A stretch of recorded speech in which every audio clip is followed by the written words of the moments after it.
That's one small step for man, one giant leap for mankind. It is the first human footstep on the moon, and the world is forever changed. Fantastic feeling. It was one of great accomplishment. It was almost miraculous. We did it for all the right reasons. We did come in peace for all mankind. On July 20th, 1969, as the lunar dust compresses beneath the boot of astronaut Neil Armstrong, NASA's Apollo project scores a bullseye.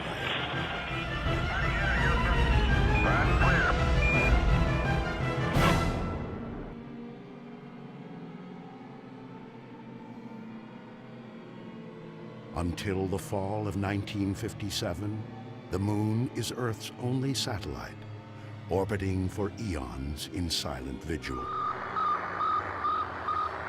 That October, the hush of space and America's sense of security is shattered by Sputnik. The sound of the Soviet satellite becomes eerily familiar to Americans. Fears escalate that the Cold War could heat up with catastrophic effect.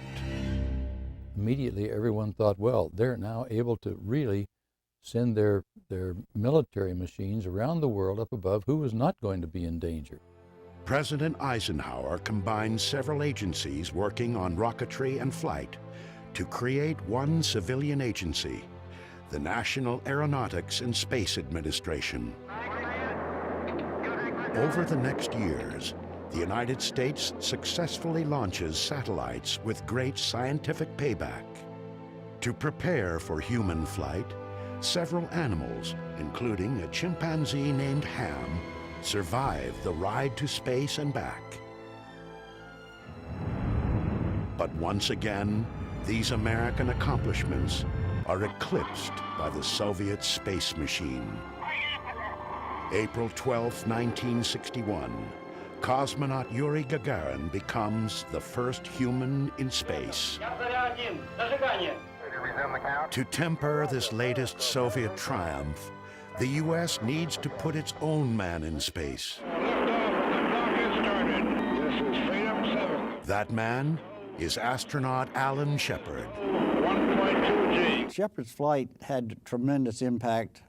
I think it was the leading technological accomplishment of that era and led to the whole future of the exploration to the moon.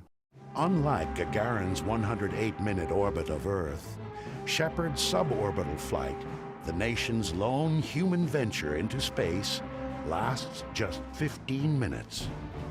Nonetheless, President Kennedy goes before Congress and lays down the gauntlet. I believe that this nation should commit itself to achieving the goal before this decade is out of landing a man on the moon and returning him safely to the Earth. The combination of the Gagarin flight and the Bay of Pigs disaster with Cuba, I think, pushed Kennedy towards something that would be positive and would show that we were ahead of the Soviet Union. President Kennedy's interest in space moves beyond just beating the Soviets.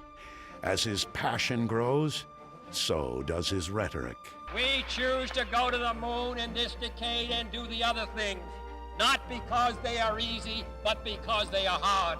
It will take an all-out effort by thousands of dedicated Americans to design and build the machines and methodologies needed to succeed, one small step at a time. Godspeed, John Glenn. February 20th, 1962. John Glenn circumnavigates the Earth 3 times. The single most important factor was that man could survive and perform as well at 0 gravity as he could at 1 G.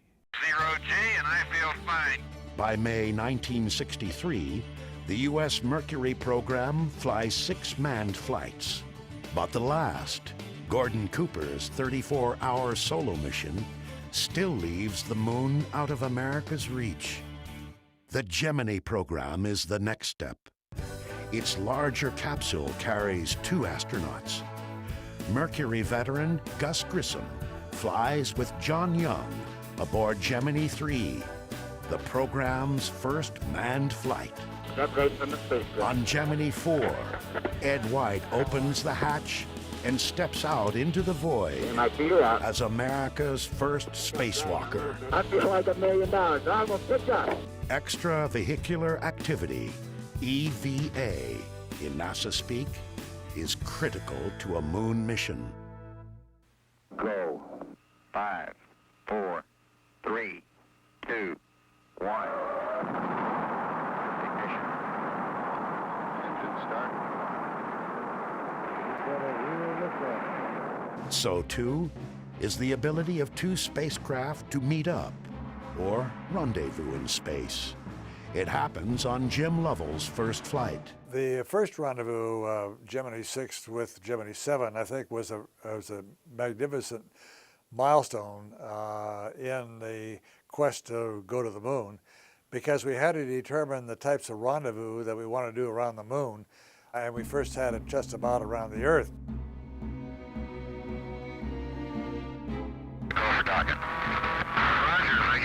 By Gemini's 12th and final mission, rendezvous and docking are well practiced. Gemini 12, Houston, Capcom, 1 minute to LOS. New EVA record, beautiful job. NASA is now ready to shoot for the moon.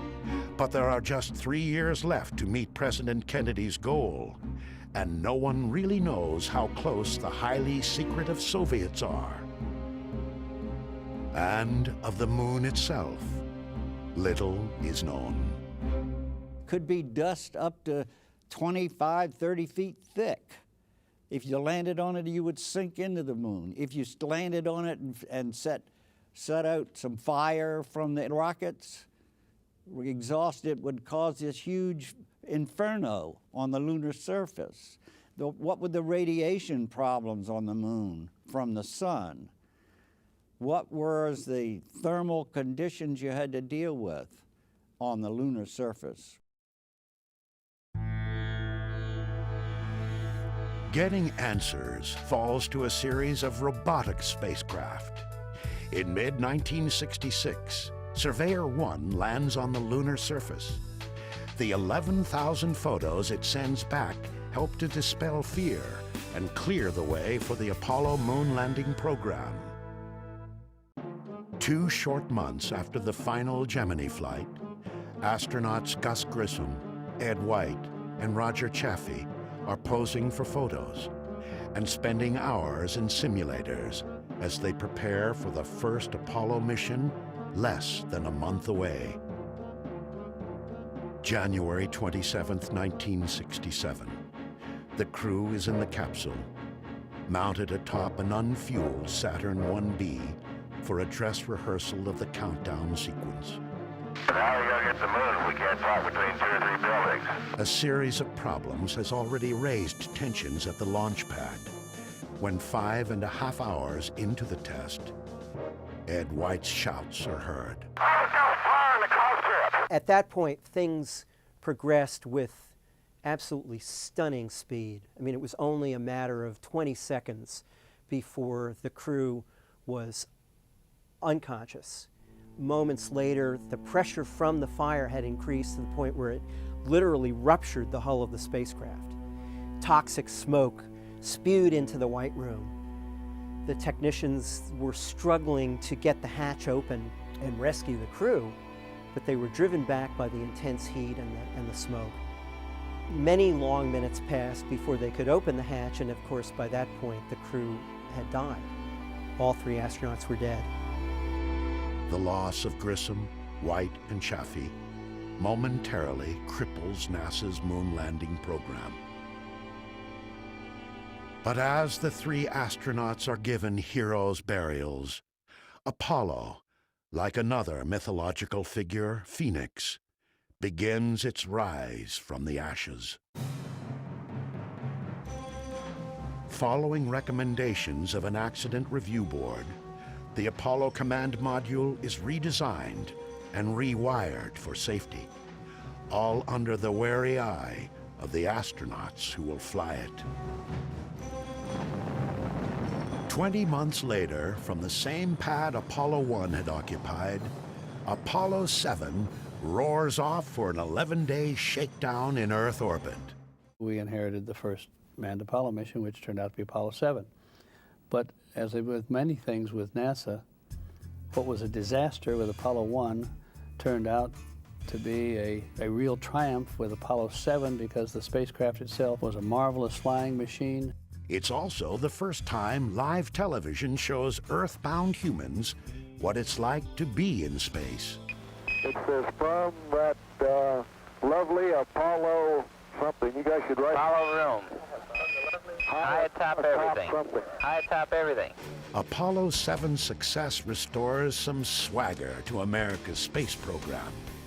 But there are reports the Soviets may be closing in on the moon. The original plan was for Apollo 8 to be an Earth orbit test, but the lunar module wasn't ready. And so the decision was made to actually do a circumnavigation of the moon. So that's what actually happened in December of 1968. The engines are on. 4, 3, 2, 1, 0. Commander Frank Borman, veteran astronaut Jim Lovell, and rookie Bill Anders are the first humans to ride the Saturn V's 7.5 million pounds of thrust. We were way up on the top, like a ladybug on the end of your automobile's whip antenna. So as these big engines were thrashing around to keep this thing straight up, boy, the ladybug was getting thrashed. And it was so loud, we couldn't talk. The vibration, the thrashing was violent, and you couldn't see the instrument panel. But when we cleared the pad and had some aerodynamic stability and didn't have this noise, why things steadied out, and by that time my heart stopped racing. Apollo 8 is the first time humans venture beyond Earth's gravity. Lovell marvels at never-seen-before sights. I can see the entire Earth now out of the center window. I can see Florida, Cuba, Central America. Christmas Eve Day, 1968. With the moon dwarfing the nearing spacecraft, Commander Borman fires the main engine on the Apollo service module. The craft slows, then slides into orbit around the moon. The world watches in awe, but none more so than the three men peering out the tiny windows of their capsule. We were the first three people to leave the confines of the Earth and be captured by another body. First time three people saw the far side of the moon. First time that we had gone so far, and the first time that we saw the Earth from 240,000 miles away. So in that respect, I kind of thought that Apollo 8 was really a milestone and a high point of my career. The vast loneliness up here on the moon is awe-inspiring, and it makes you realize just what you have back there on Earth. The Earth from here is a grand oasis in the big vastness of space. As the moon's pockmarked surface slips quietly by, the Apollo 8 crew ends its Christmas Eve broadcast with a special message for those back home. And from the crew of Apollo 8, we close with good night, good luck, a Merry Christmas, and God bless all of you on the good Earth. For all its success, Apollo 8 is missing one key component for a moon landing. The lunar module, still being built, is overweight and behind schedule. It's not a simple thing. Spacecraft never landed on another celestial body, so the design had to be done from scratch. One of the main things you had to figure out was that you had to have a rocket on the ascent stage especially that you had to be 100% sure would work, because you didn't want the two astronauts sitting on the lunar surface and the rocket didn't work. The first LEM is ready for testing in Earth orbit on Apollo 9. The LEM is put through its paces and proves it's ready to go to the moon. With one significant limitation. Still too heavy, the LEM can't land. So Apollo 10, like Apollo 8 before it, will only orbit the moon and test rendezvous the lander with a command module. This is really a rugged planet. As John Young watches from his command module, Charlie Brown, Commander Tom Stafford and LEM pilot Gene Cernan undock Snoopy, their lander that can't. And I was doing backup maneuvers to the attitudes, and if they couldn't do the maneuvers, I would do the maneuvers and hopefully rescue them. But I was always ready in case their vehicle blew up or something to come back without them. To test a landing approach, the LEM drops to within 9 miles of the moon's surface and gets a good look at the site NASA has selected for the first touchdown. Skimming the surface at nearly 3,700 miles an hour, Cernan peers out his window at Lunar Mountains. We is down among them, Charlie. Roger, I hear you weaving your way up the freeway. Roger, fantastic, Charlie, fantastic. I felt like I had to pick up my feet to keep from dragging my heels on the top of those mountains.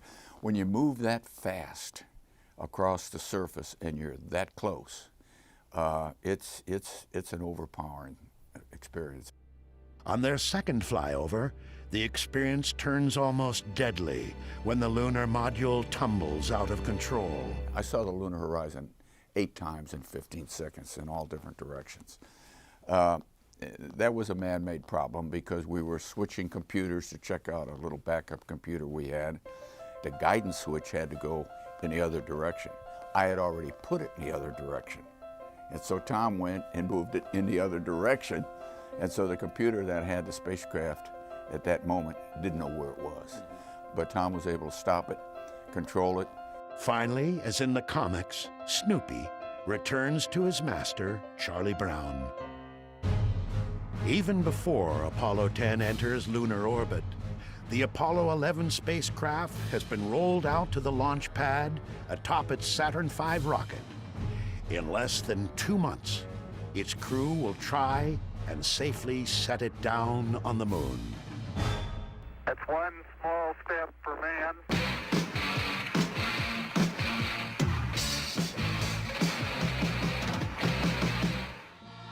I was in the student houses at Caltech, and we were watching the TV and all the excitement about, landing on another celestial object. And I had no idea that one day I'll become the director of JPL. But reflecting back on it, I mean, that was really something I remember forever. One giant leap for mankind.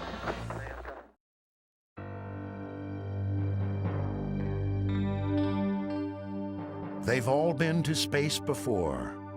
Commander Neil Armstrong on Gemini 8, Command Module Pilot Michael Collins on Gemini 10, Lunar Module Pilot Buzz Aldrin set an EVA record on the final Gemini flight. The morning of July 16, 1969, spectators line the beaches around the Kennedy Space Center. America will attempt to end the space race. Moon fever is rampant.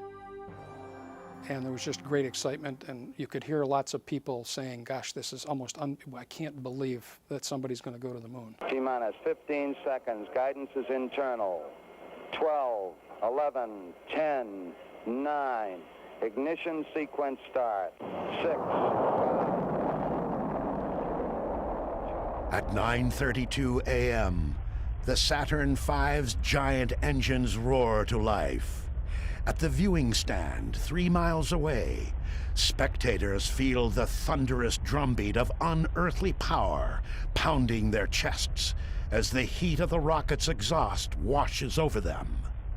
When that rumble came across the ground, it was like somebody was putting their hands on your chest and pressing.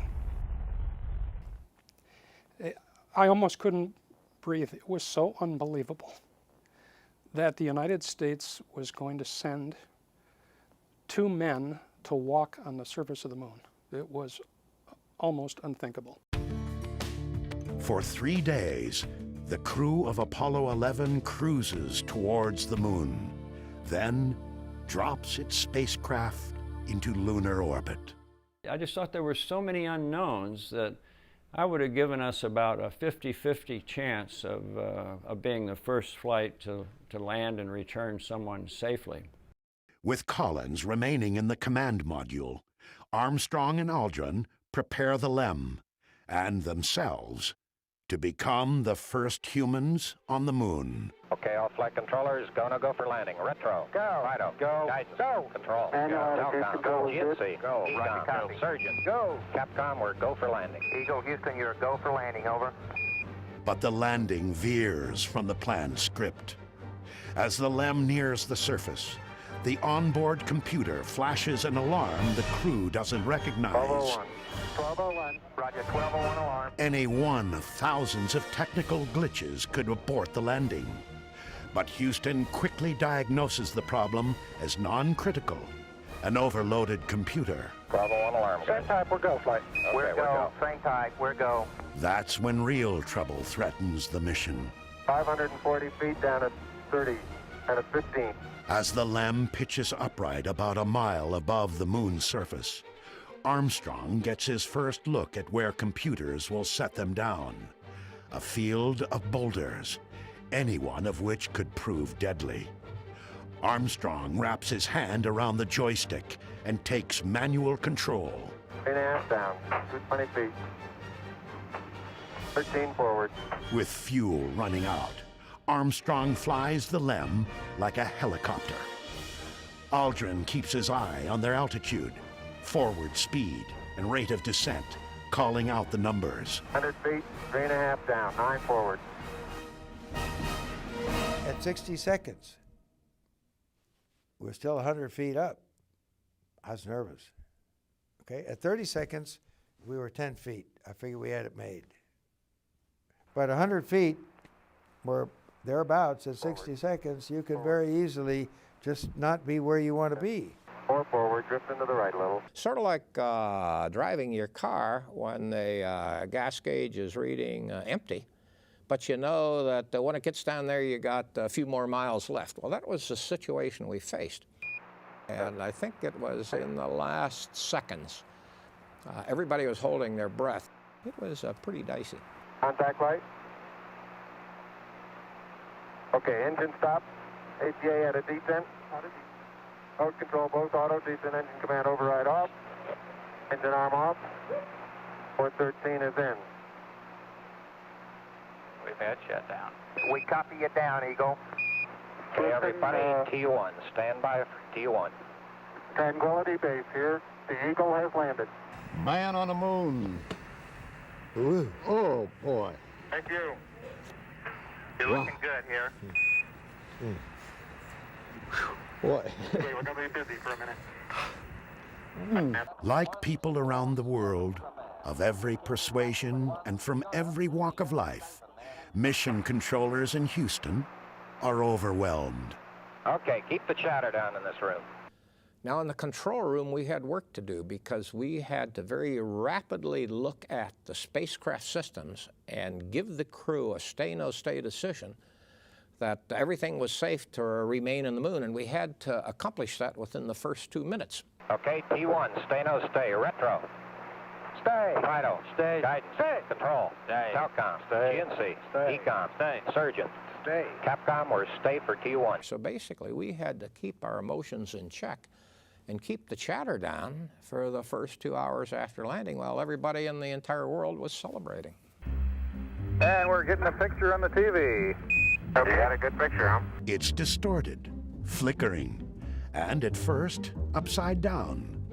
But a small black and white television camera mounted outside the LEM gives the world its first live glimpse of an alien landscape.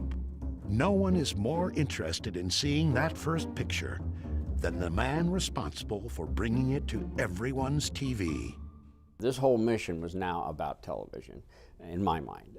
There were hundreds of millions of people watching, waiting to see the first step on the moon and people on the moon, see a spacecraft on the moon, anything.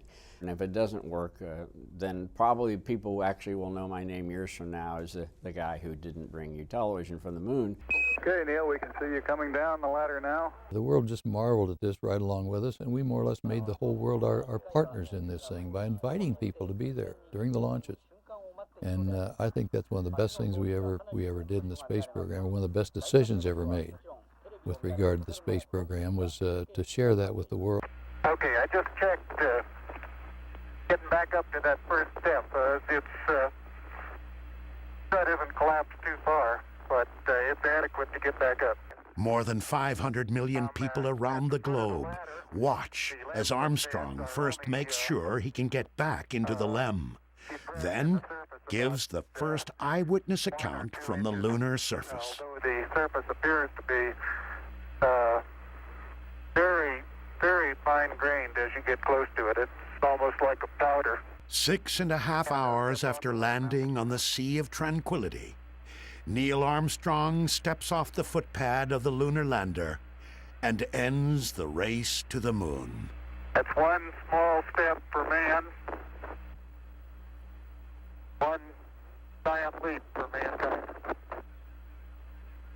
For 2 hours and 31 minutes, Armstrong and Aldrin share their observations. The surface is fine and powdery. I can pick it up loosely with my toe. There seems to be no difficulty in moving around as we suspected. It has a stark beauty all its own. It's like much of the high desert of the United States. It's different, but it's very pretty out here. Beautiful view. Isn't that something? Magnificent sight out here. Magnificent desolation. Aldrin says magnificent, but thinks otherwise. What a desolate place we just landed on. Absolutely no life, no color, really, until you get down and look at the minerals in the rocks, because everything's covered with this little dust. They are the only two beings here, but Armstrong and Aldrin have come for all humanity. Here men from the planet Earth first set foot upon the moon, July 1969 AD. We came in peace for all mankind. The primary and secondary struts are in good shape. With future moon landings dependent upon its integrity, the LEM is examined closely. Antennas are all in place. There's no evidence of problem underneath the LEM due to either the engine exhaust or drainage of any kind. What little science this mission has time for is conducted with a seismometer. A core sampling is taken. I hope you're watching how hard I have to hit this into the ground to the tune of about 5 inches, Houston. No trip is complete without souvenirs. Commander Armstrong tallies up their take of moon rocks for study back on Earth. And we got about, I'd say 20 pounds of carefully selected, if not documented, samples. Houston, roger, well done, out. As Armstrong and Aldrin study the moon, controllers in Houston watch closely over them. Their life-sustaining suits have limited supplies of oxygen and power, and they're reaching their safety margins. Buzz, this is Houston. It's about time for you to start your EVA closeout activities. Roger. 19 minutes later, the first moonwalk is over. Okay, the hatch is closed and latched.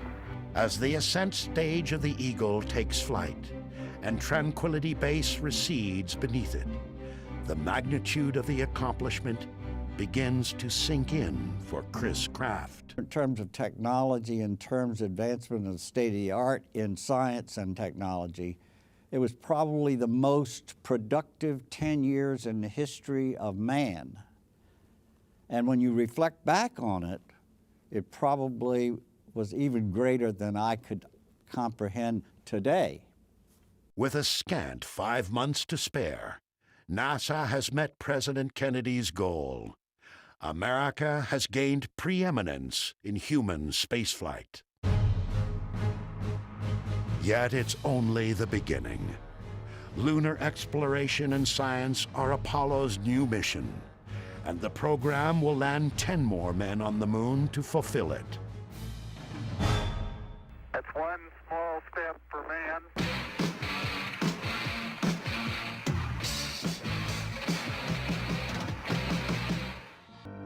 Every Apollo mission starts the same. 3 men in a capsule sit atop the giant Saturn V rocket, waiting for its monstrous engines to propel them off the Earth.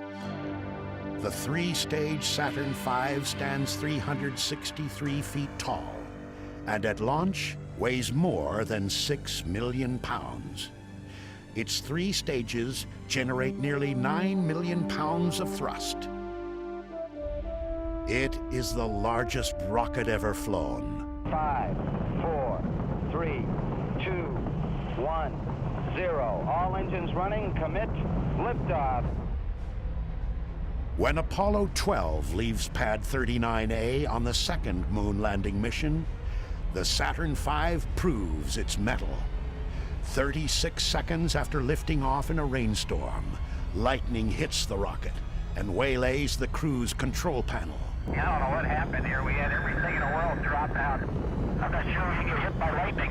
16 seconds later, as if to confirm Commander Pete Conrad's theory, a second lightning bolt strikes the rocket. Command Module pilot Dick Gordon watches his entire electrical system shut down. The moment of the lightning strike, the reverse current relays did their job and shut down the fuel cells. So we were not receiving any electrical power from the fuel cells, which was our main source of electrical energy. Fortunately, at that time, the batteries were on the line for the launch itself, so we had electrical power, and that really saved us from automatic abort. 13 Saturn V rockets fly during Apollo, including every moon mission. Although anomalies occur, no Saturn V ever fails. I think I see my crater. Hey, baby, I'm not sure. Including Apollo 12's. There it is! Son of a gun, right down the middle of the road! A major goal of the mission is to execute a pinpoint landing in an area called the Ocean of Storms. So NASA said, we're going to demonstrate this by picking a certain crater, and then we'll send you there. And the crater we're going to pick is the one that has Surveyor 3 in, that landed inside this crater some 33 months earlier. Man, that may have been a small one for Neil, but that's a long one for me. And we landed, and the first thing Pete did when he got out was go around and looked and see if Surveyor was in that crater. Boy, you'll never believe it. That's what I see sitting on the side of the crater. The old Surveyor, huh? The old Surveyor, yes, sir. Does that look neat? It can't be any further than 600 feet from here. We have a good shot of you there, Pete. Live television from the moon is now in color. Okay, Houston, I'm going to move the TV camera now. But the achievement is short-lived when Alan Bean accidentally points the camera at the sun and burns out its video tube. Pete and I didn't know that, and so when it burns out, we're standing around not knowing why. Now, the people on the ground knew immediately why, but they never told us. They never said, you pointed it at the sun, it's ruined forever. Al, we have a pretty bright image on that TV. Could you either move it or stop it down? That's as far as it goes, Houston. How does that look to you? No, it still is the same, Al. Big disappointment to all of us and everyone on Earth. Someone told me one day, they said, there's one thing good about it that came out of it. We used to have discussions that maybe we shouldn't have a TV. They said, after your mission, never had that discussion anymore. Everybody agreed we needed TV. NASA closes out the 60s by landing humans on the moon. Not once, but twice. The third attempt comes to be known as NASA's most successful failure. Okay, Houston, we've had a problem here. That's one small step for man.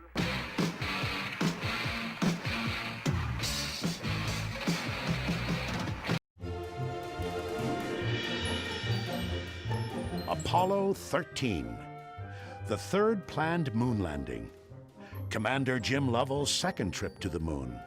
This time, he'll not only orbit the lunar surface, but also leave his footprints in its powdery dust. Houston, we've had a problem. But instead of describing a lunar landscape, Lovell finds himself halfway to the moon, talking with Mission Control about his dying command module. Main B bus undervolt. Roger, main B undervolt. Stand by 13, we're looking at it. Electrical power is disrupted, and readings in the capsule and at Mission Control don't jibe. Then Lovell sees something out his window. It looks to me, looking out the hatch, that we are venting something. We are venting something out into space. The explosion of an oxygen tank in the service module has damaged several key systems. The astronauts must scour 24 instruments, 40 alarm indicators, 71 lights, and 566 switches to regain control of their spacecraft. With the loss of oxygen, because we used oxygen to produce electricity, all of our electrical power would quit.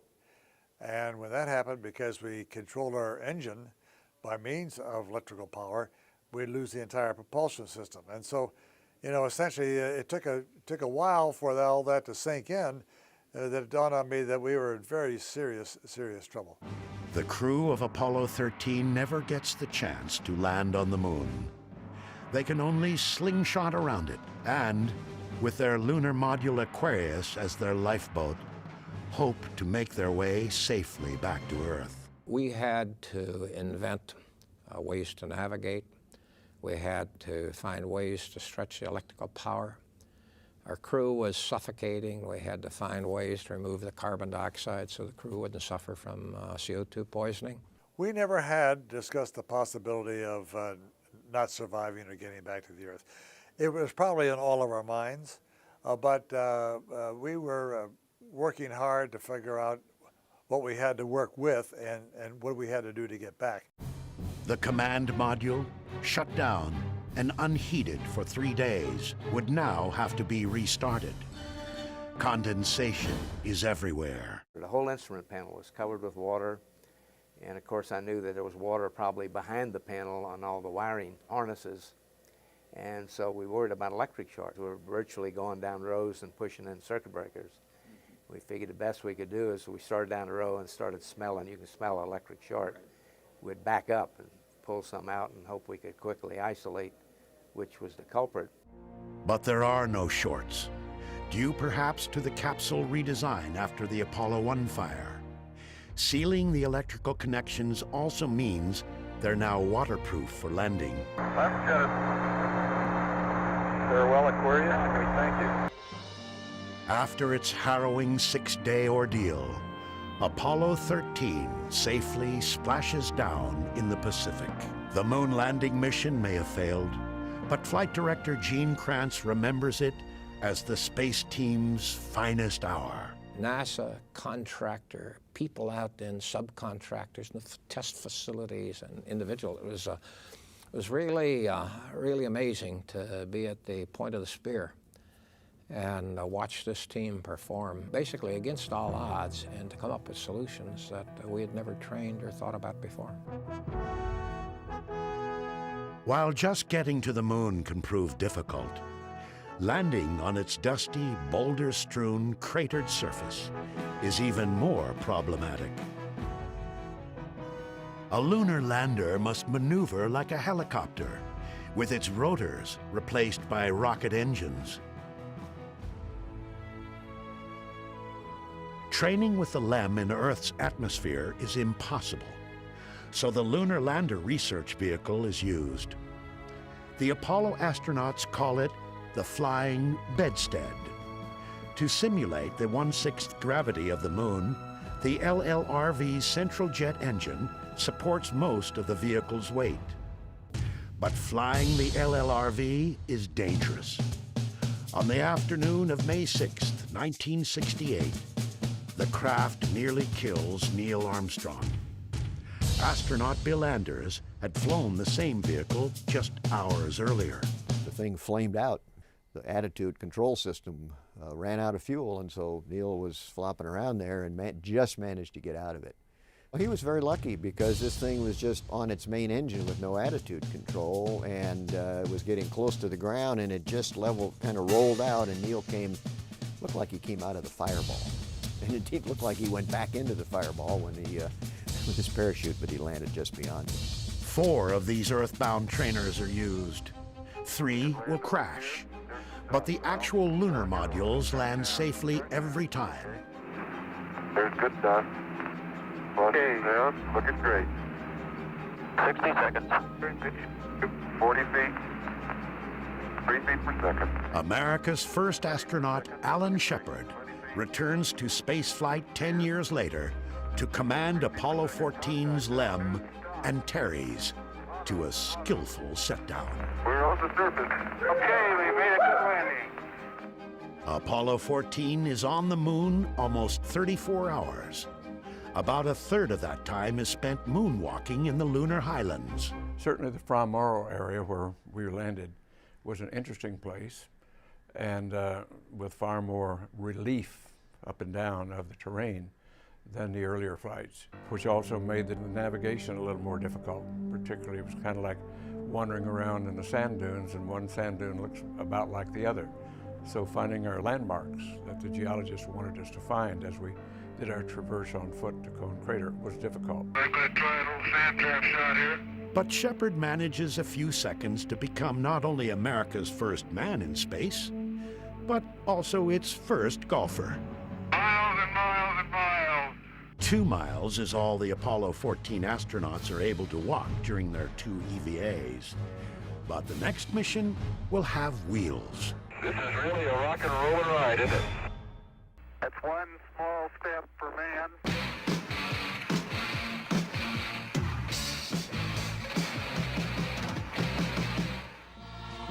Beautiful, beautiful. Isn't that something? I was in Orlando in my parents' house, and as the first pictures came through, we were, of course, all just very enthusiastic and enthralled with what was happening. One giant leap for mankind.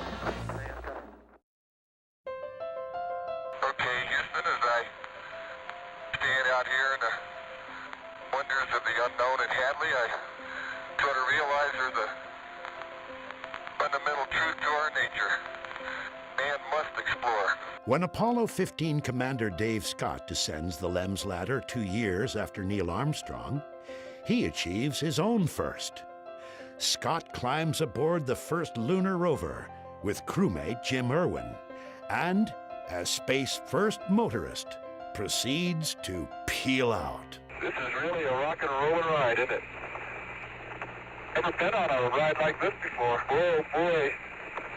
I'm glad they got this great suspension system on this thing.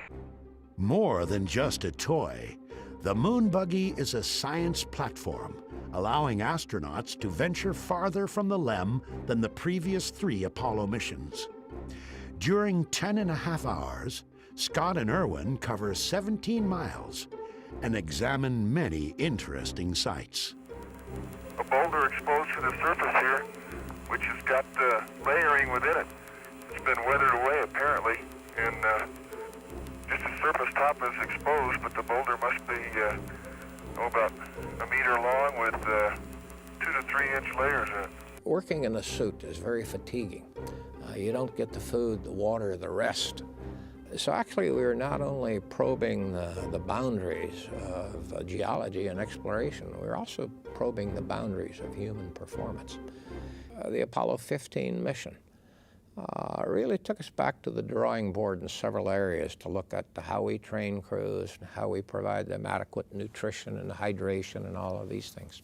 Hey, John, this is perfect with the LEM and the rover and you and Stone Mountain and the old flag. Come on out here and give me a salute. Big Navy salute. In the summer of 1972, Apollo 16 astronauts John Young and Charlie Duke spend 20 hours searching for volcanic rock in the Descartes Highlands. Ah, Charlie, such form. Oh, Stephen. How about that? I'm going out for the ballet when I get back. You learn another line of work up here. Because of the geological diversity of the moon, they wanted to get some samples from the mountains of the moon, if you will, or the highlands, which was a considerable elevation above the Luna Mare. That is the most beautiful sight. What's that? You're standing there on the rim of that crater.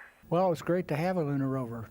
When you turn wheels, the front wheels would go this way and the rear wheels would go that way. So you could turn in your own diameter. And because of all the holes on the moon, you need to be able to do that. Ah, here he comes, folks. He's got the hammer out. I knew he couldn't resist. I don't know if this will work or not, Shirley, but it couldn't pick a better spot. Here we go.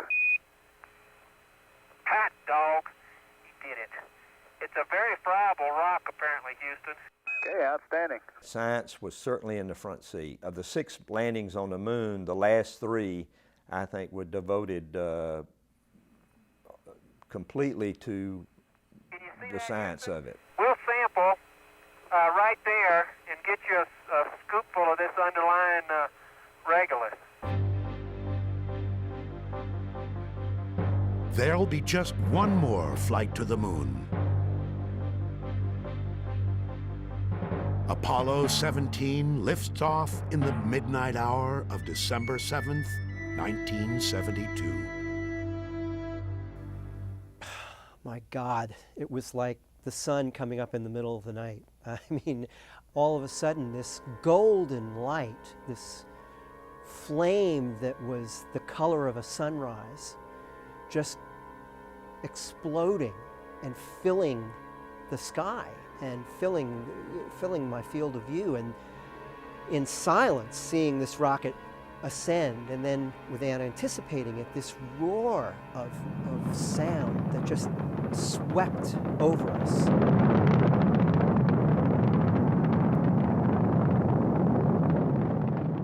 It was absolutely spectacular. I mean, I've seen launches since then, but I don't think anything can compare with knowing that you're seeing 3 people who are on their way to the moon. Okay, stand by for pitch over. Oh, are we coming in? Oh, baby. And there it is, Houston. There's Camelot. Wide on target. I see it. Being the last mission, we built on all the other missions before us. And so our landing site was in the northeastern edge of the moon, which was off-center. And we landed in a valley, the Valley of Torres Litro, that was surrounded by mountains on 3 sides, higher than a Grand Canyon is deep. About, I don't know, give or take 20 miles long and maybe 5 miles across. Okay, Houston, the Challenger has landed. Roger, Challenger, that's super. Houston, you can tell America that Challenger is at Torres Litro. We landed within a couple hundred feet of our landing site. Pretty exciting. Hippity hopping over hill and dale. Da da da da da da da da da da da da. Hippity hopping along.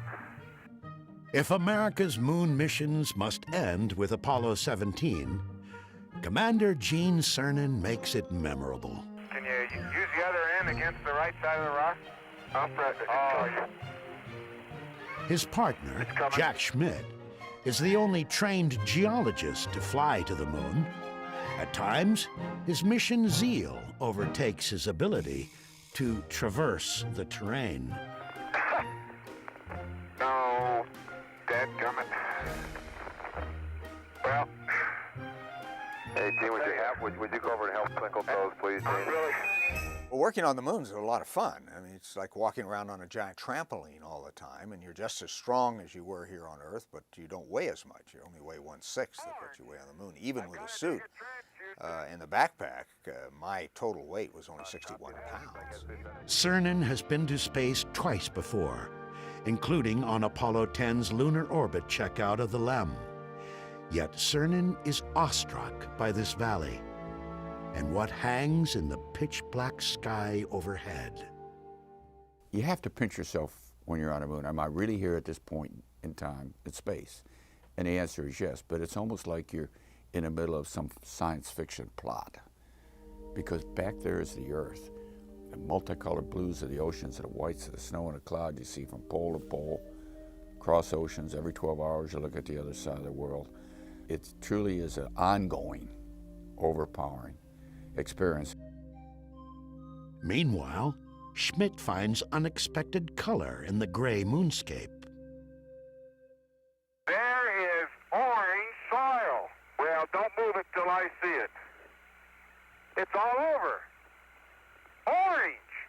Don't move it till I see it. I've stirred it up with my feet. Hey, it is. I can see it from here. It's orange. Once it was back in the laboratory, everyone realized it was volcanic material that had been erupted in the valley and somehow protected for 3.5 billion years without getting mixed up with everything else. And it has become a very, very important sample, an increasingly important sample in trying to decipher what the actual origin of the moon might be. The next day, Cernan ends Apollo 17's 75-hour sortie as the last man on the moon. This valley of history has seen mankind complete its first evolutionary steps into the universe, leaving the planet Earth and going forward into the universe. I think no more significant contribution has Apollo made to history. It's not often that you can foretell history, but I think we can in this case. When I left the moon and made those final steps, looked back down, and at my last footstep on the moon, I'm not coming this way again. I wanted to stop the clock. I wanted to push the freeze button. I needed time to try and understand where I've been and what I've done, what the last 75 hours have meant to me, have meant to you. Was the risk worth what I have just, whatever it was I've just done and wherever I've been? I couldn't stop the clock and look back at the Earth and came to the conclusion, you know, I don't know what it all means yet, but I've been lucky. On December 14th, 1972, human exploration of the moon is ceased. 2, 1, ignition. Right away, Houston. What I felt was a sense of disappointment at a great adventure that was ending before its time. And also the sense of a grand human adventure that had ended too soon. We had just begun to scratch the surface of what the moon could tell us. And we go there and we can actually turn the pages in the earliest history of the solar system, which is recorded on the moon like no other place in the solar system.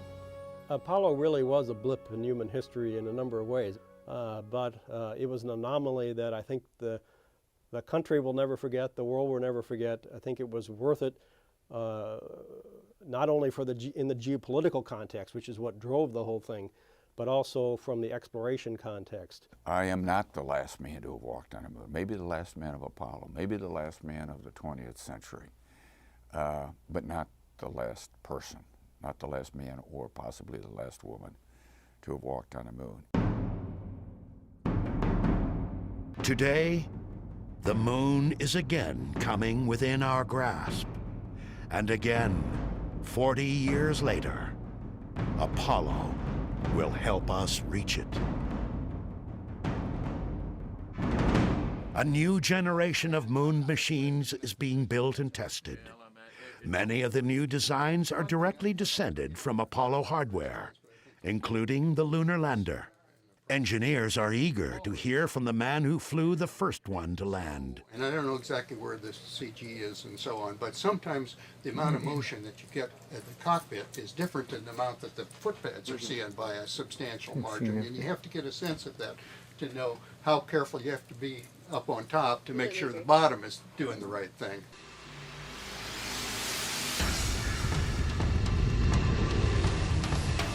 The next generation lunar rover will bear little resemblance to the Apollo buggy. Its explorers will drive the moonscape in shirt sleeves. The key thing about this vehicle is it's a small pressurized rover, so we actually live in the vehicle under pressure. The suits are hanging off the back on devices called suit ports. What we do is we literally open a hatch inside the vehicle, open the back hatch of the suit, step into the suit, and 10 minutes later we're boots on the surface sampling rocks. In an Apollo-style unpressurized rover, you've got 8 hours of consumables in your suit, so you have to go out and turn around and come back at the end of each day, whereas here we're going to live in it. The next astronauts to make footprints in the lunar dust will stay longer, explore farther, and learn more than ever hoped for on July 20th, 1969, when Apollo 11 changed the world forever. It's something that I always hoped would happen in my lifetime, and to see it happening now, to potentially be a part of it, and whether it's my foot on the moon or one of my classmates or somebody from my generation is going to do it, and I think it's great. We did a lot of great work in the 1960s and 70s when we went to the moon, but unfortunately we didn't stay there very long. Now, with their experience, especially under the belt of what we got from the International Space Station and the capability that the Crew Exploration Vehicle gives us, we can actually really explore the moon. It's a whole new planet, a whole new world to go explore. And we've only been to 6 little small spots on it. Now we can go more places. We have a chance to stay there longer. The human endeavor which people put forth to get us to the moon is the human endeavor we once again need. The spirit of Apollo, the legacy of Apollo, is that human endeavor to do what has never been done before, to reach further than we've ever reached before. To be willing to try, to not be deterred by failure. That's what Apollo was all about. And as the centuries unfold, we'll go many, many places, but this is the first, and this needs to be remembered as one of the wonderful things of the 20th century. It is a great adventure.